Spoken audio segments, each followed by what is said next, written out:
네, 계속해서 우리가 야훼 왕권시 하나님의 왕되심을 선포하고 찬양을 촉구하는 그 야훼 왕권시 보고 있습니다. 다음 주가 이제 그 마지막이고요. 오늘 이제 음, 이어지는 왕권시인데요. 특히 이 시는 세 부분에 걸쳐서 찬양의 촉구가 나타나는데 먼저는 이스라엘 백성, 즉 하나님이 택함 받은 이스라엘 백성에 대한 찬양의 촉구, 그 다음에 이방 민족에 대한 찬양의 촉구, 그리고 거기서 더 나아가서 이제는 이 자연 세계, 피조물 세계에 대한 왕 되신 하나님에 대한 찬양을 촉구하고 있습니다. 1절 3절 한번 보시면 새 노래로 주님께 찬송하여라. 주님은 기적을 일으키는 분이시다. 그 오른손과 그 거룩하신 팔로 구원을 베푸셨다.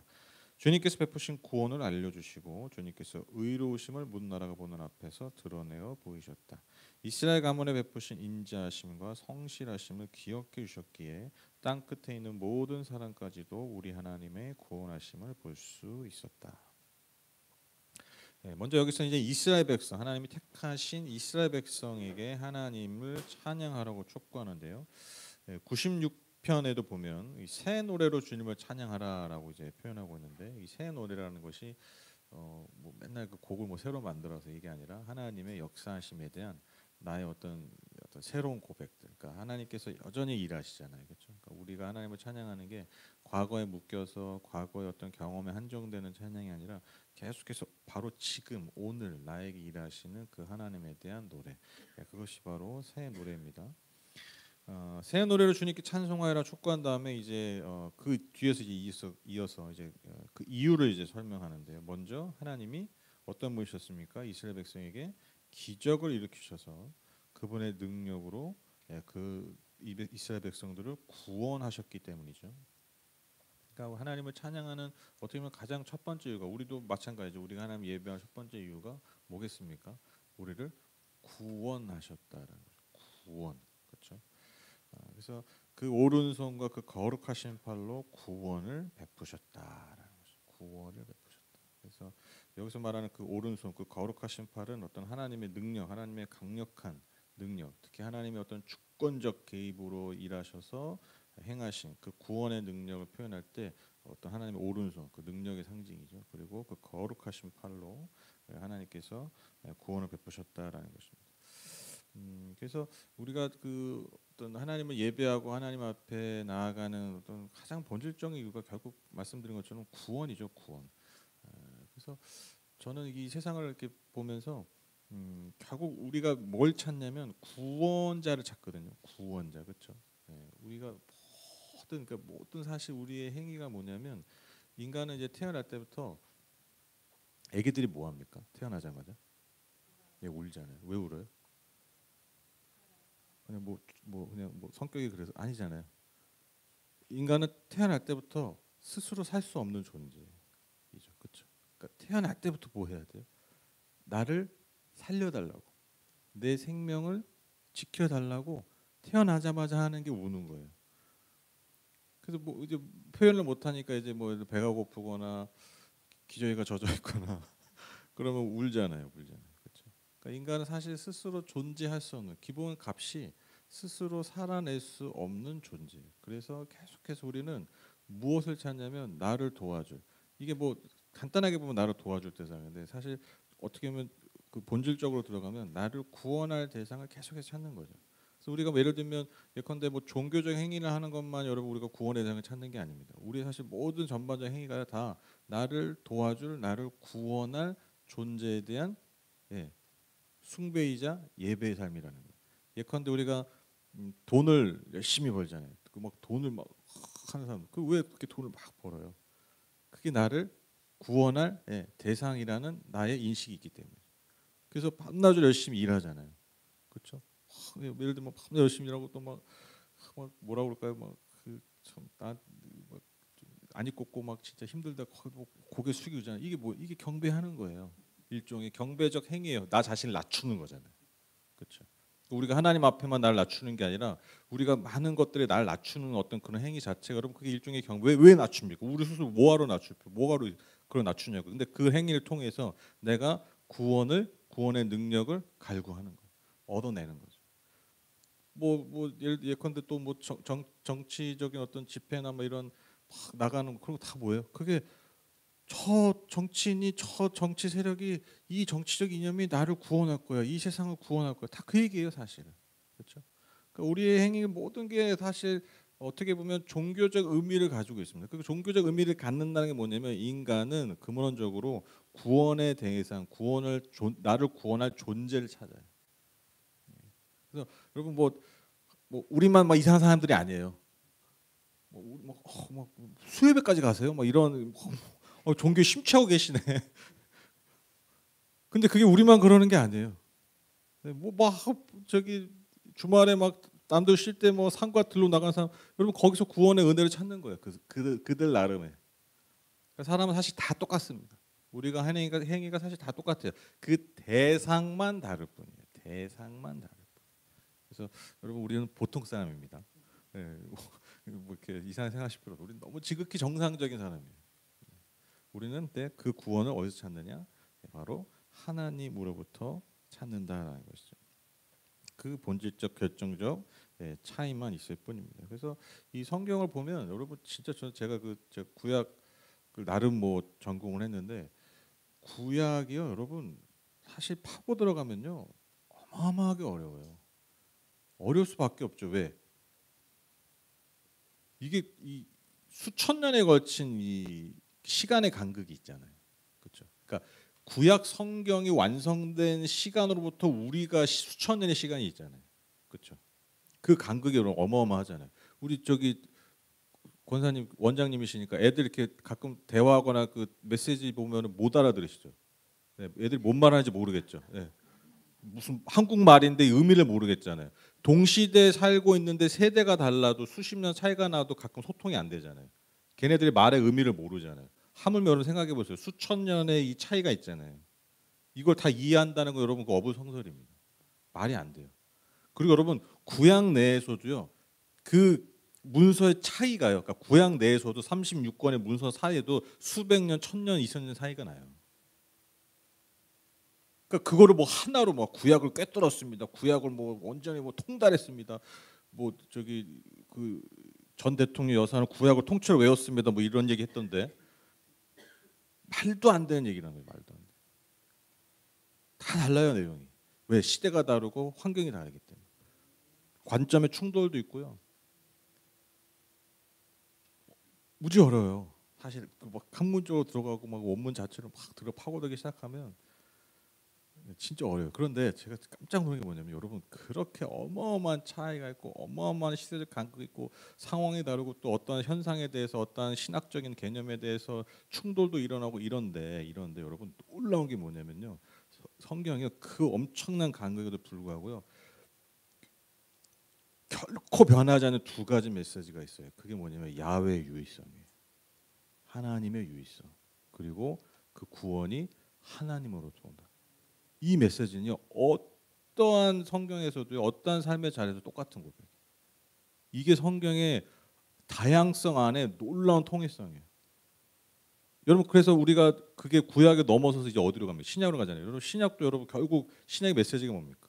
하나로 여기면 예수 그리스도가 우리의 구원자시고 오직 그분만이 길이요 진리요 생명이다. 그래서 여러분 예수님이 나만이 구원이다 이런 메시지가 나를 통해서만 구원을 받는 이게 여러분 예수님이 갑자기 나타나셔가지고 독단적으로 자기 스스로 얘기하신 게 아니에요. 이미 일관되게 구약에서부터 계속해서 이어져 온 메시지 야훼의 유의성과 그리고 그 야훼를 통한 오직 진정한 구원이 온다.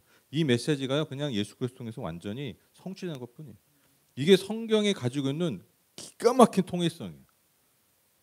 이걸 맞춰서 성경을 맞춘 게 아니잖아요. 그게 참 놀랍더라고요. 엄청난 다양성도 놀랍지만 그걸 다 담아냈다는 게 놀랍지만 편집 안 하고 딱 입맛에 맞는 거 탁탁탁 한 게 아니라 그 인간의 그 모든 다양성을 포괄적으로 품고 있는 것도 놀랍지만 그 포괄성 안에서 그 아주 한 줄기 그 근원적 메시지가 딱 자리 잡고 있는 거예요. 그게 야훼 하나님의 유의성 그리고 구원이 하나님께로부터 온다. 그 고백이 우리의 삶의 고백이 바로 여기서 나오는 거죠. 우리의 삶의 진정한 구원이 우리의 삶에 다 다양한 모습이 있지만 다 다양한 신앙의 양태도 있고 다양한 삶의 모습이 있지만 결국 우리가 근원적으로 고백하는 게 뭡니까? 예수 그리스도만이 우리를 구원하신다. 그게 우리가 붙들어야 될 메시지라는 것이죠. 그래서 여러분 우리가 왜 날마다 새 노래를 찬양합니까? 사실 이게 핵심이에요. 우리가 하나님부터 진정한 구원을 얻기 때문입니다.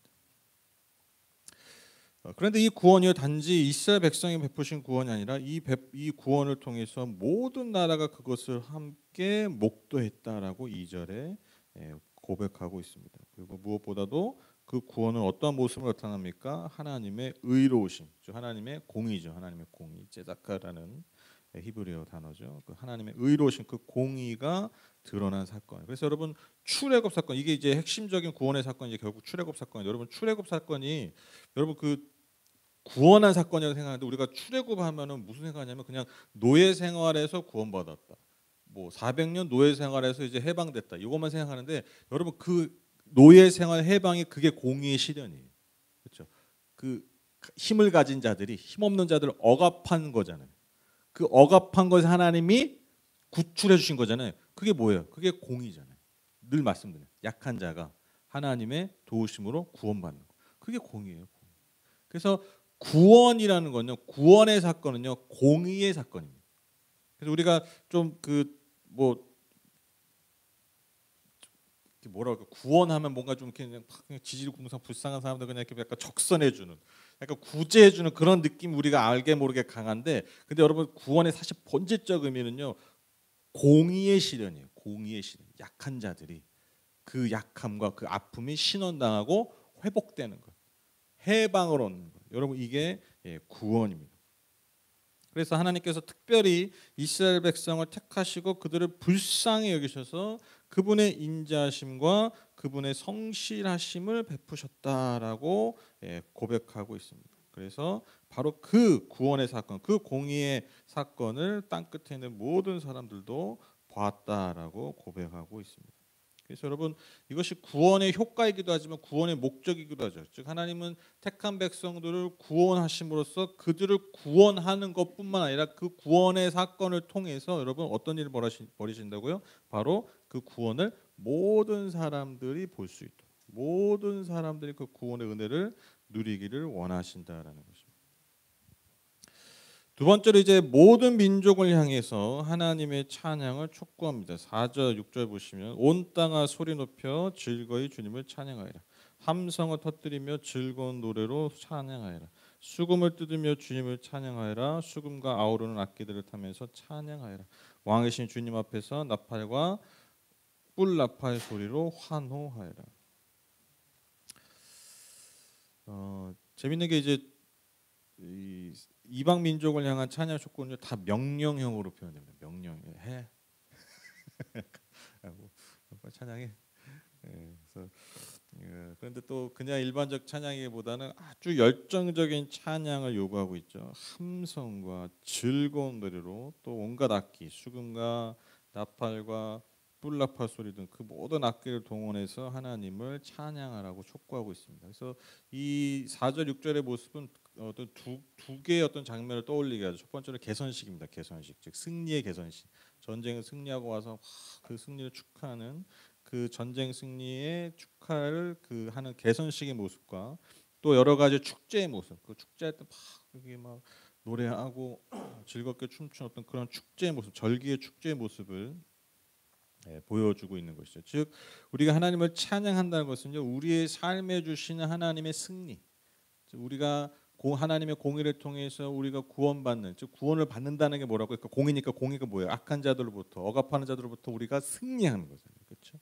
그래서 그 승리의 그 기쁨을 함께 누리는 거죠. 또 절기의 축제가 무엇입니까? 그 때에 맞는 하나님의 우리에게 주신 복, 그 하나님의 은혜를 감사하면서 기뻐하는 거잖아요. 그게 절기 축제잖아요. 그렇죠? 그래서 우리의 삶에, 우리의 일상 가운데 주시는 그 삶의 은혜들을, 삶의 축복들을 우리가 함께 기뻐하면서 즐거워하는 거예요. 여러분 이것이 바로 하나님을 찬양하는 이유라는 것입니다. 이제 이스라엘 모든 그 선택받은 사람들을 넘어서 이제는 모든 민족에게 이 승리와 이 축제에 초대된 거예요. 이게 참 놀라운 메시지죠, 그렇죠? 그러니까 이스라엘만 누렸던 승리, 이스라엘만 누렸던 그 축제를 이제는 모든 민족도 그 승리와 그 축제에 초대를 받은 것이라.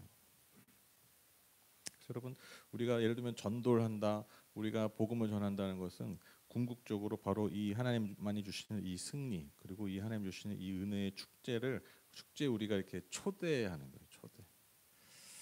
근데 이게 잘 돼야 되는데 이렇게 전해지는 게 아니라 뭔가 이렇게 뭐 무슨 이렇게 종교적인 의무나 뭐 이런 걸로만 이게 가는 게 참 아쉬운 거지. 이게 참 그 간극을 어떻게 줄일 수 있을까? 우리가 복음을 전할 때 이 하나님 주시는 이 은혜와 이 승리와 이 기쁨을 어떻게 우리가 함께 나눌 수 있을까? 그러니까 참 이게 어려워요. 그렇죠? 저는 제가 직업 목사긴 하지만 뭐 제가 뭐 장사하는 게 아니라 저 진짜 예수 믿기 너무 좋거든요. 네, 좀 이거 어떻게 믿게 하지? 이걸 어떻게 설득시키지? 진짜 거짓말 아니라 저는 예수 믿는 게 너무 좋아요. 그 예수님이 진짜 너무 좋아요. 저는 개인적으로 의심도 너무 많고 제가 그 약간 기본적으로 되게 좀 약간 어두운 사람이에요. 제가 앞에서 되게 까불지만 사실 제가 근본적으로 약간 좀 이렇게 좀 어두운 사람이에요. 약간 다크한 게 있어요. 비판적이고 뭐 제가 예전에 뭐 어릴 때 염세주의적 그런 것도 있었단 말이에요. 그러니까 세상을 바라보고 막 이럴 때 예수님이 너무 좋아요. 근데 모르겠어요. 진짜 그 은혜죠. 그 예수님이 그 복음의 어떤 은혜를 제가 이 교회를 다니면서 예수를 믿으면서 더 나아가서 사역을 하면서 깨닫게 된 어떤 그런 복음의 의미, 그 우리에게 주신 그 창조주의 어떤 섭리들 그리고 공동체를 주시는 그 은혜들 막 이것들 제가 알아가니까 진짜 예수 믿기 너무 좋은데 이게 진짜 그 CF처럼 이걸 설명할 길이 제 그 인간의 한계가 너무 막막한 거예요. 인간 한계가 너무 막막. 그래서 저는 초대교회 성도들이 그러면 복음을 어떻게 전했을까 이렇게 어떻게 이방 그 말도 안 되는 어떻게 보면 이방 사람한테 그게 예수 복음에게 사실 말도 안 되는 메시지거든요. 말도 안 되는 신이고 근데 그 어떻게 그게 이렇게 전해지고 어떻게 전 유럽을 그렇게 복음화했을까를 생각해 보면 이걸 뭐 분석하면 뭐 설교 못 하죠. 근데 이제 요즘 제가 참 붙들게 된 게 뭐냐면 결국 성령의 역사다. 성령의 역사. 그러니까 이게 인간의 어떤 힘으로 인간의 어떤 설득으로 다 되는 게 아니에요. 결국 성령께서 우리 안에 역사하시고 우리 안에 일하셔야지 그게 가능하다. 그러니까 여러분 우리가 뭐 교회가 커지고 교회가 우리가 뭐 한국교회 부흥인데 그 절대 자랑하면 안 돼요. 뭐 특정 목회자가 뭐 잘했고 특정 목회자가 뭐 교회가 잘했고 잘해봤자 옛날에 목숨 내놓고 여러분 복음 전했던 사람들 뭐 잘했겠어요? 아니잖아요. 근데 여러분 옛날에 목숨 내놓고 복음 전하는 사람들 순교도 많이 당하고 뭐 교회 뭐 옛날 쭈그려서 맨날 그 동굴에서 예배드리고 잘해서입니까? 아니에요. 그냥 하나님의 역사, 하나님의 은혜예요. 그러니까 자랑할 게 하나도 없어요. 그러니까 성령의 강력한 임재 역사, 그 성령께서 우리 영혼 안에 일하시는 그 역사를 통해서 영혼이 변화되고 그 복음을 듣고 복음 안에 살아가는 거지. 그러니까 이게 뭐 기도하게 됩니다. 성령님 오늘도 우리 예배 가운데 이 교회 안에 우리 성도님들 삶 가운데 성령께서 역사해 주십시오. 또 그것이 또 우리를 통해서 흘러가게 해 주십시오. 그래서 그 영혼들에게 성령께서 일해 주십시오. 그렇게 기도할 수밖에 없어요. 정말 하나님 은혜입니다. 그러니까 그걸 우리한테 적용하면 여러분 우리가 예수 믿고 있는 게 우리가 예수 믿는 게 좋은 게 여러분 진짜 은혜예요. 이게 진짜 성령의 은혜입니다. 성령 우리에게 주신 너무나 값진 선물입니다. 아니 값을 매길 수 없는 선물이죠. 그렇죠? 그래서 진짜 소망에 이 값을 매길 수 없는 이 선물이 진짜 이 많은 사람들에게 참 잘 전해졌습니다. 그 은혜와 그 이 승리와 이 기쁨 이 축제를 좀 같이 누렸으면 그 마음이 간절해집니다. 그리고 이제 마지막으로 이제 시인은 이제 자연 세계에 대해서 이제 피조 세계에 대해서 하나님을 향한 찬양을 촉구하고 있습니다. 7절 8절 보시면 바다 거기에 가득 찬 것들과 새가 거기에 살고 있는 것들도 뇌성치듯 큰 소리로 환호하여라. 강들도 손뼉을 치고 산들도 함께 큰 소리로 환호성을 울려라. 여기서 이제 자연 세계가 의인화돼 있죠. 의인화 아시죠? 그러니까 자연이 그러니까 사람처럼 이렇게 표현돼서 지금 하나님 앞에 찬양하라고 촉구하고 있는 거죠. 그래서 바다와 세계와 강과 산 등, 그러니까 이 세상 모든 구석, 모든 존재하는 모든 구석구석 그 모든 존재들이 하나님께 마땅한 기쁨과 마땅한 찬양을 드려야 한다라고 촉구하고 있습니다. 그래서 이제는 인간을 넘어서서 이제는 모든 피조물의 왕 되신 하나님을 표현하고 있습니다. 그래서 여러분 우리가 왕 되신 하나님의 그, 그 창조주의 그 능력이 그 통치가 인간만이 아니라 이제 모든 피조물에 가 있는 거잖아요. 그렇죠? 그러니까 우리가 그 하나님의 그 형상, 즉 왕의 형상이 있는 우리가 당연히 그 피조물을 잘 다스리고 돌봐야 되는 또한 책임과 의무가 우리에게 있는 거예요. 그래서 여러분 그 개신교에서 특히 좀 막 그 인간의 구원, 그러니까 그 구원을 강조하다 보니까 그 인간에게만 이렇게 좀 이렇게 포커스를 두는 게 있어요. 그래서 저는 그 구원에 굉장히 협소한 의미로 생각합니다. 그리고 하나님의 구원은요 모든 피조물에게 있는 거예요. 그러니까 우리가 뭔가 망가지고 우리가 뭔가 죄 때문에 어그러지고 해서 우리가 뭔가 회복해야 되는 것들 있잖아요. 마찬가지입니다. 이 세상도요 우리가 잘 무너져 가는 거잖아요. 근데 그래서 그 무너져 가는 걸 막고 그것을 더디게 하고 그것을 잘 돌보는 것, 잘 가꾸는 것이 여러분 그 피조물의 어떤 당연한 인간의 당연한 의무이자 사명이라는 거예요. 그래서 우리가 뭐 우리가 주변에 있는 뭐 많은 동식물들과 또 이 자연 환경을 잘 가꾸고 잘 공존하는 것, 여러분 굉장히 중요합니다. 그래서 저는 그 나중에 우리가 천국에 가면요, 저는 다 있을 거라고 믿어요. 뭐 그러니까 인간만 구원받으면 여러분 진짜 너무 끔찍하지 않아요? 천국 갔더니 다 인간만 있어. 막 너무 가뜩이나 여기서도 인간 때문에 스트레스 많이 받았는데 가니까 다 인간이야. 그 얼마나 이상한 겁니까? 이상한 천국 장면이잖아요. 그렇죠? 그러니까 인간만 구원받는다. 이거 너무 협소한 그 뭐라 할까요? 구원관이에요. 그래서 모든 피조물이 회복되는 게 여러분 그게 진정한 구원이거든요. 그래서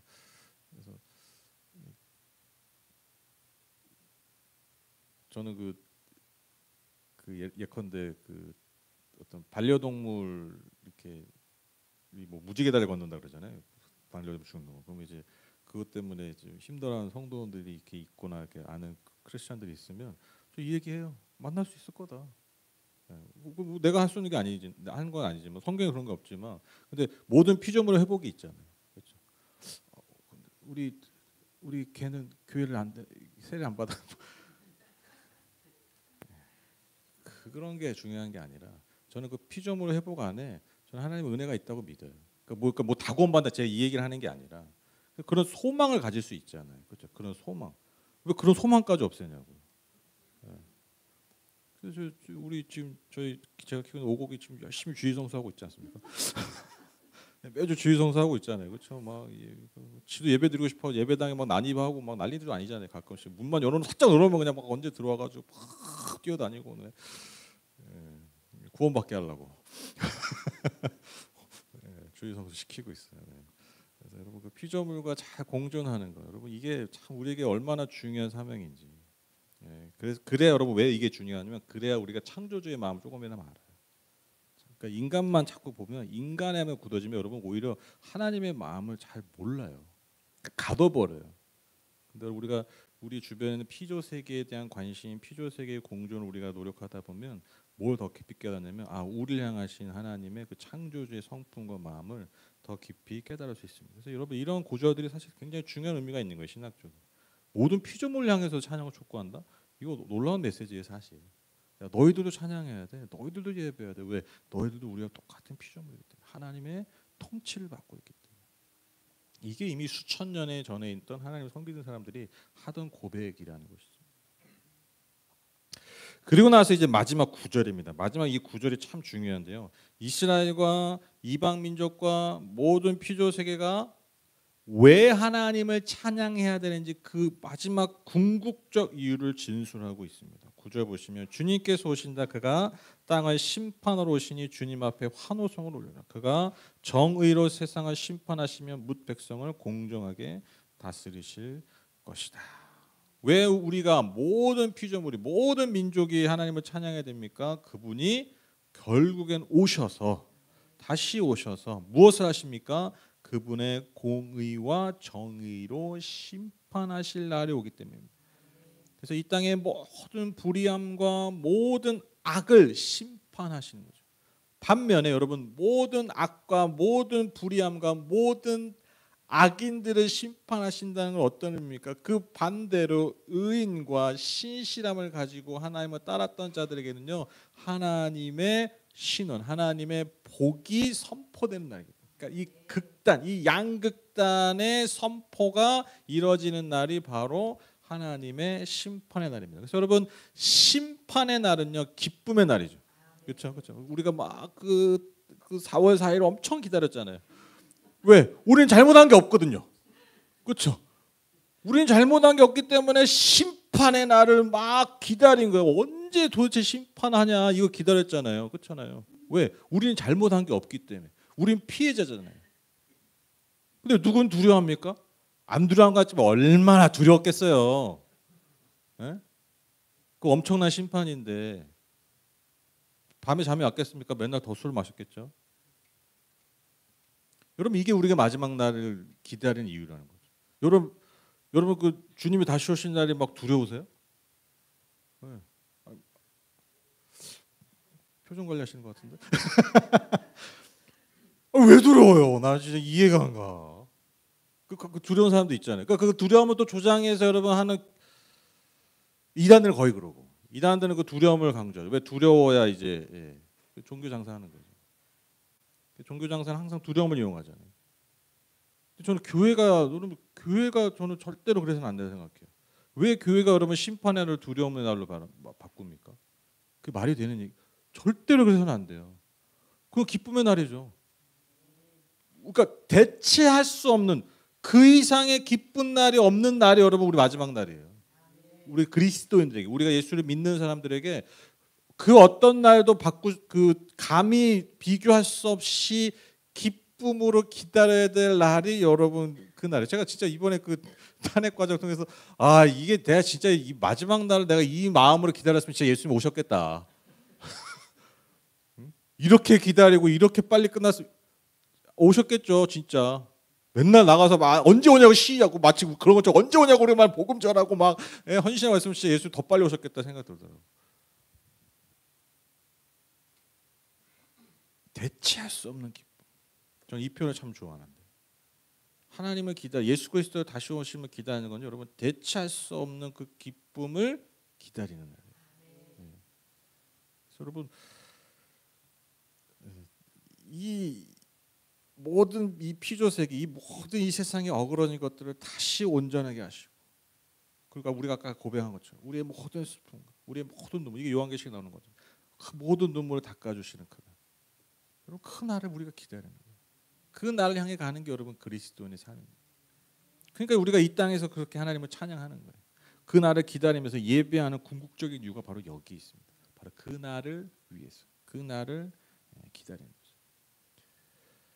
그래서 오늘 제가 이 시편 98편을 통해서 여러분 나누고 싶은 메시지는 여러분 우리가 그 구원에 대해서 우리가 다시 한번 생각해봤으면 좋겠죠. 구원. 여러분 우리가 구원의 이미지가 약간 좀 뭐라고 할까요? 좀 약간 좀 가끔 보면 약간 협소해요. 구원의 의미가. 뭐냐면 그 약간 그 구원을 그냥 물에 빠진 사람에게 좀 건져주는. 그렇죠. 약간 죽어가는 사람에게 좀 살려주고. 이렇게만 우리가 보통 생각하는데 맞아요. 그러니까 물에 빠진 사람 건져내는 건 맞고 죽어가는 사람 다시 살려내는 게 구원이 맞습니다. 그런데 성경이 말하는 여러분 진정한 구원은 뭐냐면요. 하나님의 공의와 정의가 실현되는 거예요. 이게 그러니까 이 안에서 뭐 물에 빠진 건져주고 이게 되는 거지. 가장 큰 광의의 개념, 큰 개념이 뭐냐면 하나님의 공의와 정의가 온전히 실현되는 거예요. 그래서 여러분 제가 그 연초에 제가 아주 핵심적인 키워드를 하나 말씀드렸는데 그게 여러분 바로 샬롬이에요. 샬롬. 하나님의 공의와 하나님의 정의가 온전히 이루어진 상태. 그러니까 모든 것이 온전해져요. 샬롬이라는 게 그런 의미죠. 핵심 의미가 온전해지는 것. 그것이 바로 샬롬. 그래서 그 하나님의 구원이 온전히 성취된 그 샬롬을 이루어가는 것. 여러분 그것이 진정한 구원의 의미입니다. 그래서 모든 것들이 제자리를 찾아가는 거예요. 모든 인간들이 하나님을 예배하고 하나님을 찬양하는 그 피조물의 당연한 그 모습으로 회복되는 겁니다. 그래서 그 하나님의 형상을 회복하는 거잖아요. 그 제자리로 돌아가는 거죠. 피조세계도 마찬가지. 피조세계도 그 하나님이 만드신 그 질서 안에서 그분의 공의와 정의 안에서 온전히 다스림을 받고 그 안에서 그 창조의 아름다움을 뽐내는 거죠. 여러분 이게 바로 샬롬, 이것이 진정한 구원의 의미라는 것이죠. 그래서 우리가 왕 대신 하나님, 즉 예수 그리스도께서 장차 이 땅에 다시 오셔서 이루실 그 하나님의 나라의 모습이 바로 이 모습입니다. 그래서 여러분, 우리가 세상이 많이 좋아졌다고 하지만 아직도 우리가 뉴스를 보거나 이러면 진짜 어떻게 아직도 이런 일들이 벌어지는 이런 게 많이 있잖아요, 그렇죠? 아직도 세상은 여전히 불의가 판치고 여전히 악한 자들이 있고, 그리고 여전히 안타깝게 힘없고 백없고 돈 없는 사람들은 여전히 피해를 보고 여전히 뭐라 그럴까요? 그 참 자기의 어떤 억울함들을 해결할 길 없는 그런 일들이 사실 지금도 벌어지잖아요. 여러분, 지금 우리나라에 지금도 벌어지잖아요. 뭐 예를 들면 뭐 몇천 원 횡령했는데 뭐 직업을 잃는데 뭐 수백 수천만 원을 해먹어도 힘이 있다고 여러분 풀려 나오게 되고, 이런 일들이 지금도 대한민국에 벌어지잖아요. 근데 여러분 생각해 보세요. 우리나라가 그래도 세계 경제 10위 안에 들고 사법 시스템이나 이런 시스템이 진짜 잘 돼 있는 나라예요. 전 세계적으로 보면 그래도 청렴도가 아주 좋은 나라예요. 그런 나라예요. 의심하지 마세요. 좋은 나라예요. 근데도 아직도 이런 일들이 벌어지잖아요. 하물며 우리 바로 윗동네 북한은 어떻게 했으며, 여러분 막저먼 나라 그런 나라들은 어떻게 했어요? 지금도 여러분 정말 말도 안 되는 불의함들이 얼마나 많이 벌어져. 그래서 얼마나 많은 수십억의 사람들이 그러한 상황 가운데 지금도 살고 있어요. 여러분 이 가운데서 하나님이 원하시는 그 삶의 그 모습, 즉 그 샬롬을 이뤄가는 게 여러분 여전한 우리의 그래서 사명이고, 그래서 여전히 우리가 복음을 전해야 되고 복음을 증거해야 되는 이유가 바로 여기에 있다는 것이죠. 그냥 아직 그냥 물에 빠진 사람 건지는 것만이 아니라 우리가 복음의 그 복음을 증거하는 그 궁극적인 목적, 바로 그 하나님의 공의와 정의가 이루어지는 바로 그러한 세상을 위해서 여러분 교회가 존재하는 거예요. 그러니까 그걸 잃어버리니까 여러분 교회가 점점 작아지는 거예요. 점점 작아지는 거예요. 영향력도 작아지고. 이제 작아지면 작아지면 그냥 차라리 나는데 욕을 먹어요. 근데 또 왜 욕을 먹냐? 바로 그러한 것에 부응하는 그러한 교회와 그러한 성도들, 그러한 목회자들이 있다 보니까 여러분 세상이 우리를 오히려 더 손가락질하고 욕하게 되는 거죠. 여러분 그리스도께서 이 땅에 하신 일이 무엇입니까? 하시는 뭐예요? 그냥 계속 약한 자들 돌보시고 그들을 치료하시고, 당시에 힘 있는 자들, 권력 있는 자들에게 무시당하던 소외당하던 그런 시스템 안에 그들의 만들어 놓은 시스템 안에 못 들어온 사람 잘 보세요. 그냥 아픈 사람 고쳐주신 게 아니에요. 바로 그러한 사람들을 유독 찾아가셔서 고치시고 위로하시고 회복하셨어요. 그게 뭐라고요? 그게 공의와 정의, 하나님의 공의와 정의, 하나님의 샬롬을 이루신 거죠. 자꾸 목에 문제가 생겼어. 그게 교회입니다. 그리고 그 은혜를 받은 게 저와 여러분이죠. 그래서 여러분, 그래서 예배라는 것이, 우리가 하나님을 예배한다는 것이 저는 일종의 연습이라고 생각해요. 그래서 오늘 설교 좀 읽어줘야 합니다. 우리가 그 날을 위한 리허설로 사는 거예요. 하나님이 완전하게 예수 그리스도 완전히 이루실 그 샬롬, 그것을 우리가요 다 못해요. 우리는 절대 못해. 죽어도 깨도 못해. 하나님 예수님 다 완성하시지만, 근데 우리 넉넉히 있는 게 아니라 우리가 매일 연습하는 거예요. 연습, 리허설하는 거죠. 그에 맞게. 여러분 그게 진짜 예배입니다. 그게 진짜 그리스도의 삶입니다. 완전하진 않지만, 부족하지만, 그렇다고 연습 안 하면 안 되잖아요. 리허설 안 하면 안 되잖아요. 그렇죠? 그 날이 반드시 오기 때문에. 공연 날이 있잖아요. 그럼 우리가 그 공연 날에 여러분 우리가 다 역할이 있잖아요. 주인공이에요. 우리가 다 부르신 주인공이에요. 그러면 그 역할에 맞는 연습해야 돼요. 그날 어색하지 않도록. 그날 부르신 그 주연으로서의 합당한 모습을 우리가 리허설하는 그런 것이 우리의 예배이고 우리의 찬양이고 우리의 삶입니다. 여러분 이 귀한 이 사명, 이 귀한 놀라운 은혜를 여러분 우리의 삶을 통해서 아름답게 맺어가는 저와 여러분, 그리고 이 공동체 되었으면 좋겠습니다. 자, 기도하고 마치겠습니다.